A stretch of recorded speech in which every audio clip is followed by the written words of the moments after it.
जो मेरा जो स्पेसिफिक सवाल है कि जो मौजूदा क्राइसिस हैं मीडिया की, इसकी क्या वजूहत है? मीडिया के जो मौजूदा क्राइसिस हैं, ये देखें, ये हर दौर में दौरे हुकूमत में आते रहे हैं। ये कोई पहली दफा नहीं ऐसा हुआ। जो आप 50s की मैंने जैसे बात की, जैसे पाकिस्तान के अंदर जो मीडिया जो काम कर रहा है, पहले प्रिंट मीडिया था, ये अयूब खां दौर में भी ऐसा रहा, या खां के दौर में रहा, बल्कि जमहूरियत को परवान चढ़ाने के लिए जुल्फिकार अली भुट्टो साहब का नाम लिया जाता है। भुट्टो साहब के दौर में मीडिया पर ये बहुत बुरा वक्त भी आया। उन्होंने जो बहुत सारे अखबारात को जो नेशनल प्रेस ट्रस्ट के नीचे अंडर ले लिया था, उनको गवर्नमेंट के बैनर नीचे ले लिया था। पाबंदियां अखबारात पर रही, ज़ियाउल हक के दौर में मीडिया पर पाबंदियां रही, मुशर्रफ के दौर में रही, हर तरह के जमहूरी दौर में भी मीडिया पर सख्तियां रही हैं। नवाज शरीफ साहब के पहले दौर में भी रहा, हर दौर में किसी न किसी सूरत में मीडिया पर रहा।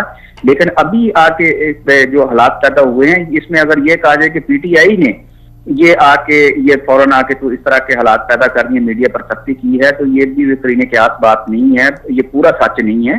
क्योंकि मीडिया के ज्यादातर जो क्राइसिस की वजह यह बताई जाती है कि इनके जो बिल हैं, जो वाजिबात है जो हुकूमत के ज़िम्मा थे, वो अदा नहीं किए गए। तो लेकिन ये जो बिलों की जो बात है, ये तो साबिक़ा हुकूमत के खाते में है।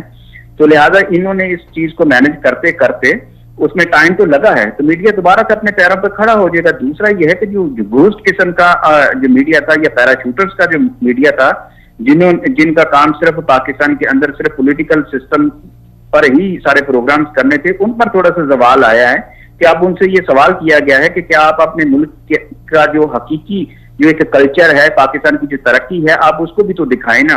तो चूंकि इसमें इन चीजों में चूंकि ज्यादा इनको पजीराई इनको तवक्को है कि नहीं मिलेंगी, रेटिंग नहीं मिलेगी, तो लिहाजा इनको एक क्राइसिस जो एक बुहरान का एक जो मसनूई बुहरान एक इन्होंने पैदा किया है, जिसकी वजह से ये एक बुहरान नजर आ रहा है। तो ये ऐसी बात ही नहीं है, पाकिस्तान के मीडिया के अंदर भी एक सियासत है जो अपना किरदार किसी न किसी सूरत में अदा करती है।